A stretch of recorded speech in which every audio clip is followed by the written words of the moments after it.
There's a huge hype going on currently. Everyone talks about humanoids.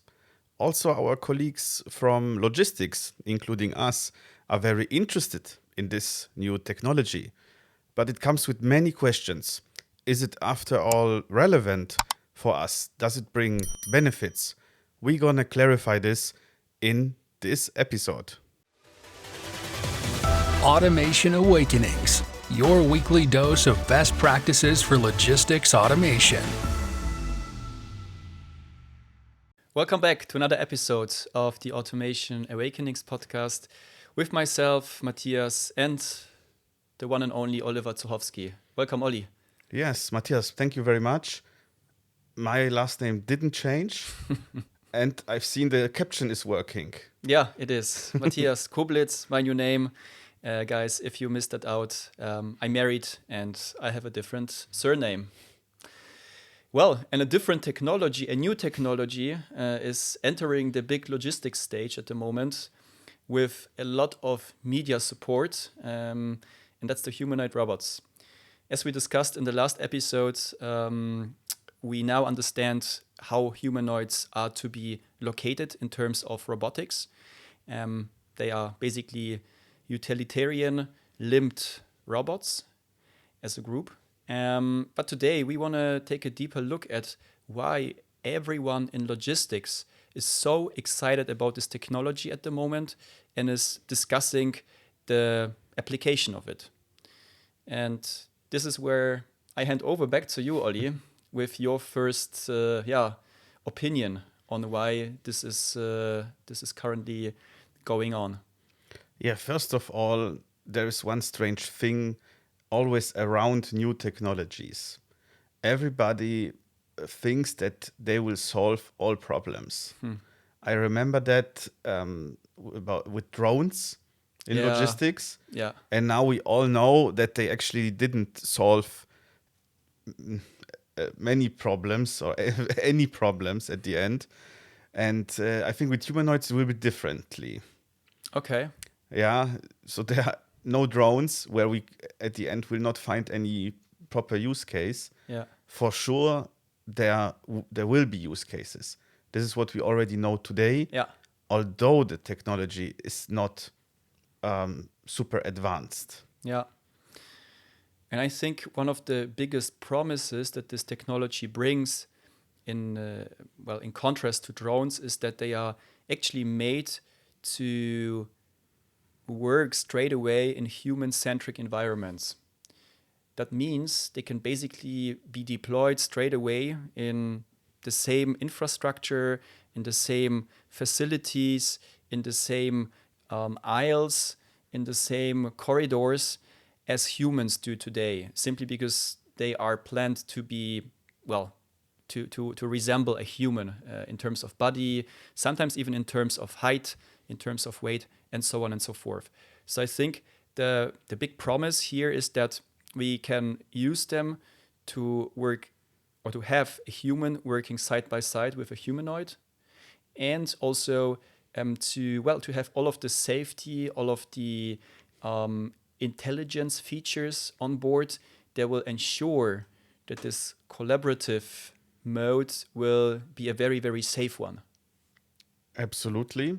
And if you listened to our podcast episodes carefully, you might have heard that there are several gaps currently to be closed in terms of what can be automated and what not. And I think humanoids have the potential to close these gaps because they are small, flexible, can go into aisles, for example, work alongside humans, and can do many things what humans do at the moment still faster.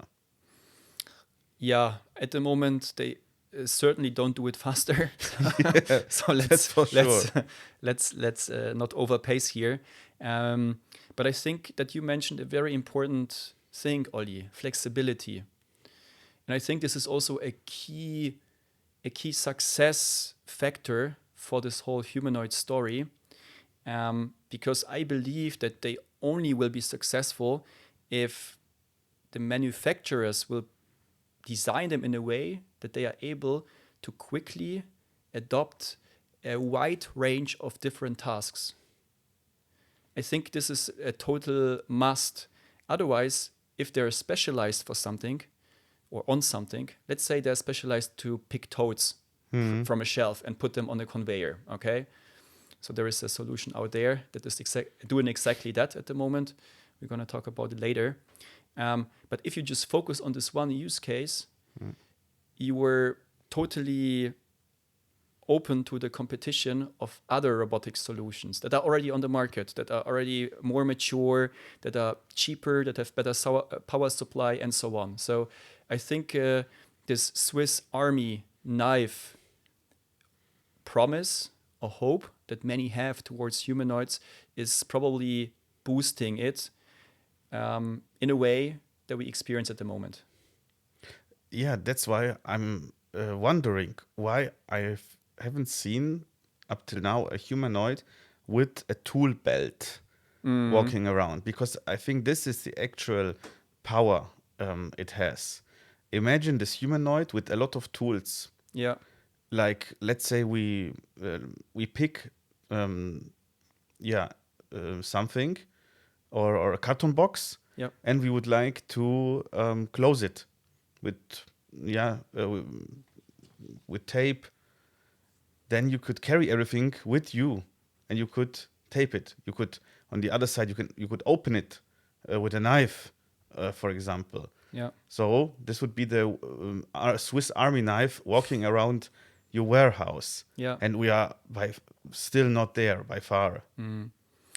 So my understanding is that the topic of sensing and actuation is one of the major challenges that many providers out there have, because building, no, I have to put it differently. This year, the human hand is probably one of the most versatile tools that are out there on the planet. And to mimic this is super hard, super expensive.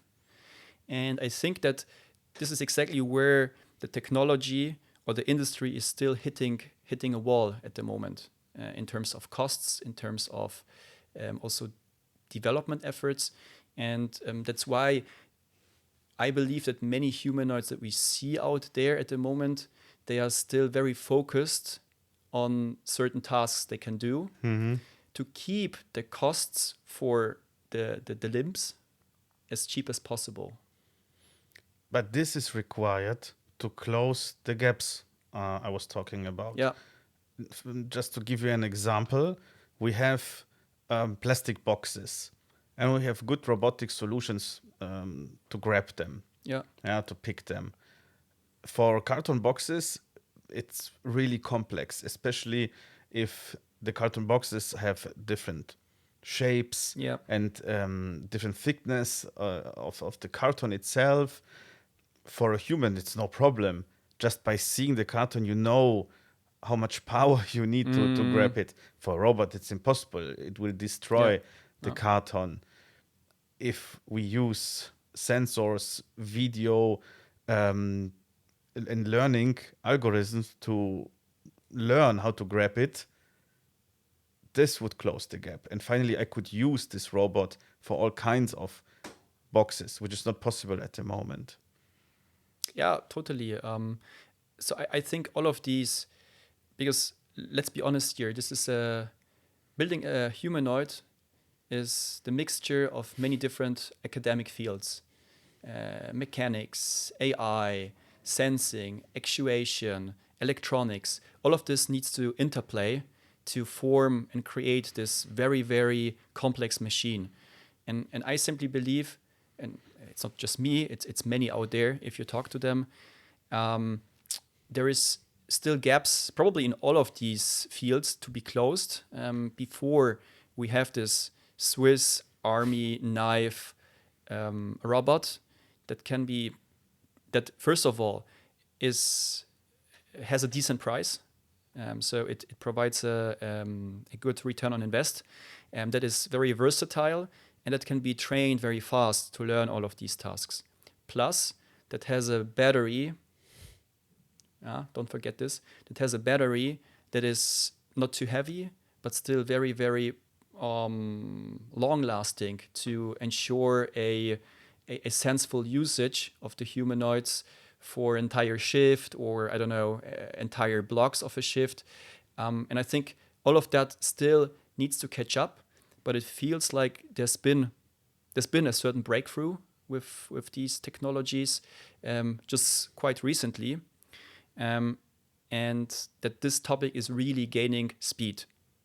But if you talk to the experts, to the practitioners out there, pretty much everyone agrees that it's going to take another 5 to 10 years until we're going to see humanoids really being deployed and scaled throughout logistics operations. After hearing all this, I think that the humanoid will only be a temporary hype, actually. And why? Because you only need this as long as you work together with humans. Yeah, If you can develop a robot which can do all these delicate movements, and you need to develop it with a humanoid. Yes, fully agree. And it's a good playground to develop it because it can carry all the yeah, tools. You can try different combinations of sensors and video technology or whatever. But as soon as we reach a certain maturity, you don't need any humans anymore alongside this robot. got it. Sure. Then you have a very cool, smart robot with maybe a hand or two hands driving around even and performing these steps. Possible, Yeah, yeah. might be possible.